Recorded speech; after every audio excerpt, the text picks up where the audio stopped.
तो दोस्तों यही है पूरा का पूरा प्लांट टिश्यू का डायग्राम।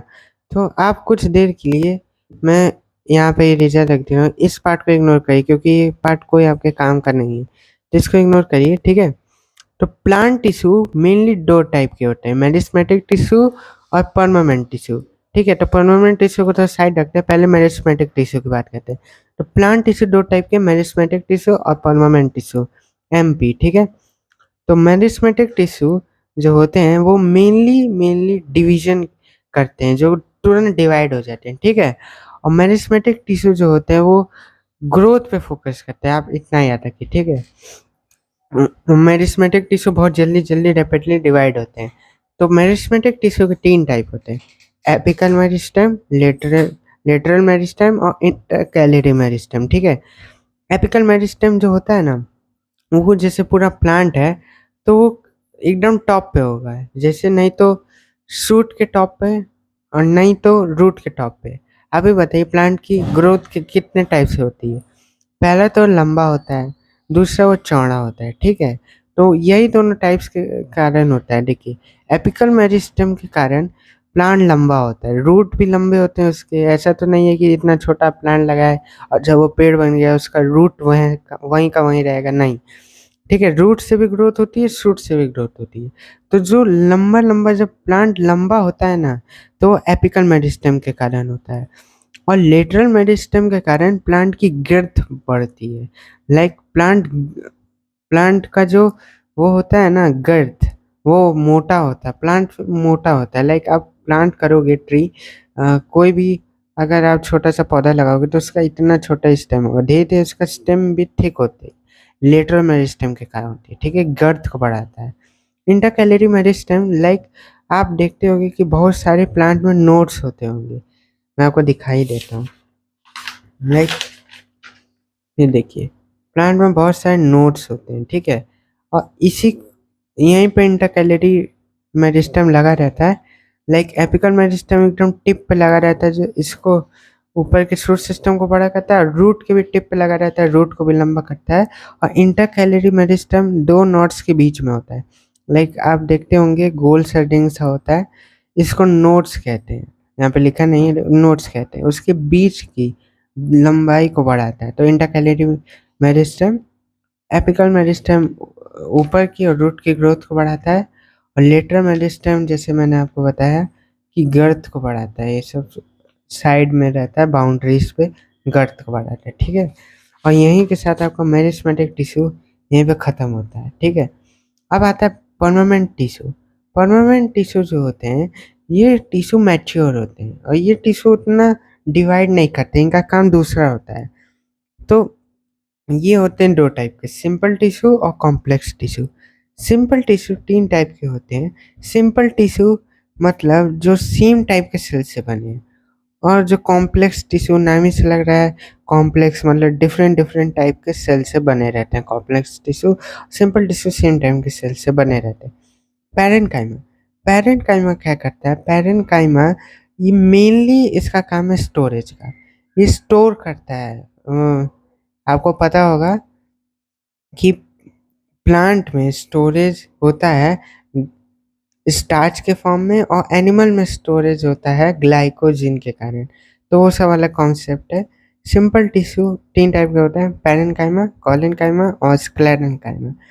पैरेन्काइमा फूड स्टोर करता है, कोलेन्काइमा वो प्लांट को स्ट्रेचेबल बनाता है। लाइक आप देखे होंगे जब बहुत तेज हवाएं चलती है तो प्लांट बेंट होता है।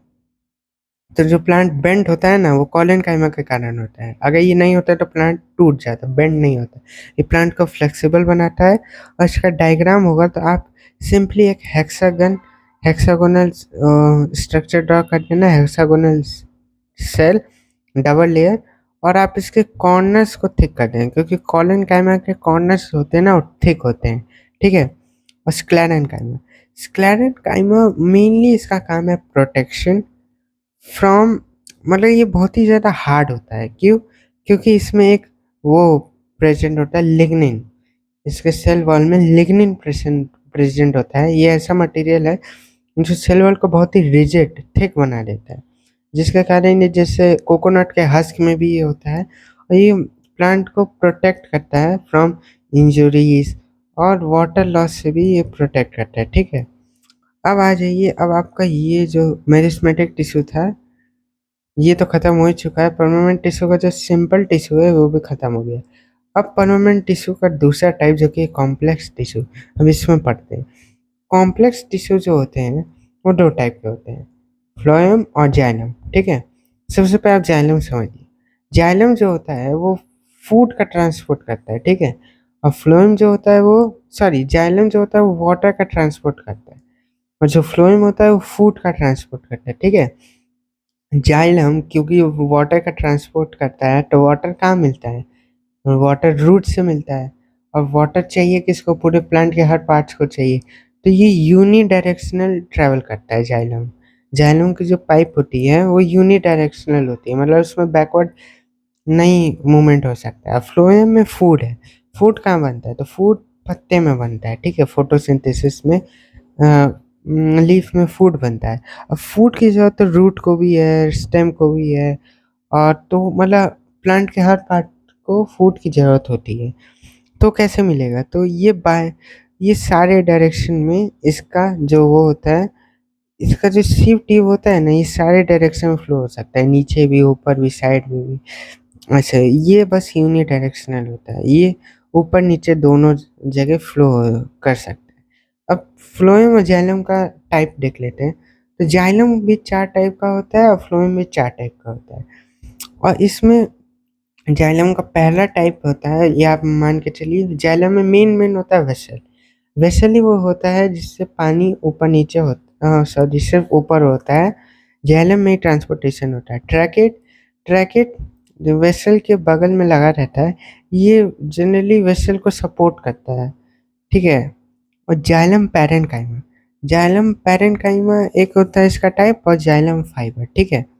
जाइलम पैरेन्काइमा जैसे मैंने आपको बताया था स्टोरेज में मदद करता है। और जाइलम फाइबर, जाइलम फाइबर को जाइलम स्क्लेरेन्काइमा भी कहते हैं, ठीक है। और जाइलम स्केलन और स्क्लेरेन्काइमा का क्या काम है, प्रोटेक्शन। तो जाइलम फाइबर का क्या काम होगा, प्रोटेक्शन, ठीक है। और फ्लोएम भी 4 टाइप के, sieve tubes, companion cells, phloem fibres, phloem parenchyma, ठीक है। सीव ट्यूब मेन होता है जो कि ट्रांसपोर्ट में मदद करता है। कंपेनियन सेल सीव ट्यूब के बगल में लगे रहते हैं। फ्लोएम फाइबर, इसका भी फाइबर लगा हुआ है ना, तो इसको भी बोल सकते हैं फ्लोएम स्क्लेरेन्काइमा, इसका दूसरा नाम है, ठीक है। और फ्लोएम फाइबर जो होता है वो भी प्रोटेक्शन के काम आता है। फ्लोएम पैरेन्काइमा स्टोरेज के काम आता है। तो ये दोनों तो इसमें कॉमन ही है। आप याद रखिएगा, जो फाइबर होता है ना स्क्लेरेन्काइमा, वो डेड होता है, बस यही फ्लोएम में डेड होता है, बाकी सब लिविंग होते हैं। और xylem fibre, sorry, xylem parenchyma को छोड़ के सब डेड होते हैं। और फ्लोएम फाइबर को छोड़ के सब लिविंग होते हैं, ठीक है। फ्लोएम में सब लिविंग होते हैं फ्लोएम फाइबर को छोड़ के, और जाइलम में सब डेड होते हैं फ्लोएम पैरेन्काइमा को छोड़ के, ठीक है। अब इसको ऐसे याद रख सकते हैं, लाइक फ्लोएम फाइबर तो दोनों में डेड होगा, जहाँ होगा स्क्लेरेन्काइमा जो होता है ना वो डेड ही होता है, तो ये दोनों भी डेड ही होंगे, ठीक है। फ्लोएम फाइबर भी डेड होगा, जाइलम फाइबर भी डेड होगा। लेकिन फ्लोएम में सब लिविंग होते हैं, तो ये डेड होगा तो बाकी सब लिविंग होंगे। और जाइलम में जाइलम फाइबर बस जाइलम में तो सारे डेड होते हैं, बट जाइलम पैरेन्काइमा बस लिविंग होता है, बाकी सब डेड होते हैं, ठीक है। इसमें देख लीजिए, पैरेन्काइमा जो होता है वो लिविंग होता है, कॉलेन्काइमा भी लिविंग होता है, बस क्लेरेन्काइमा डेड होता है, बस ये डेड होता है, बाकी दोनों लिविंग है, ठीक है। तो ये हो गया आपका प्लांट टिश्यू कंप्लीट। मैंने बोला था 5 मिनट, वीडियो थोड़ा सा खींच गया है 9 मिनट तक, लेकिन आपको पूरा प्लांट टिश्यू क्लियर हो गया होगा।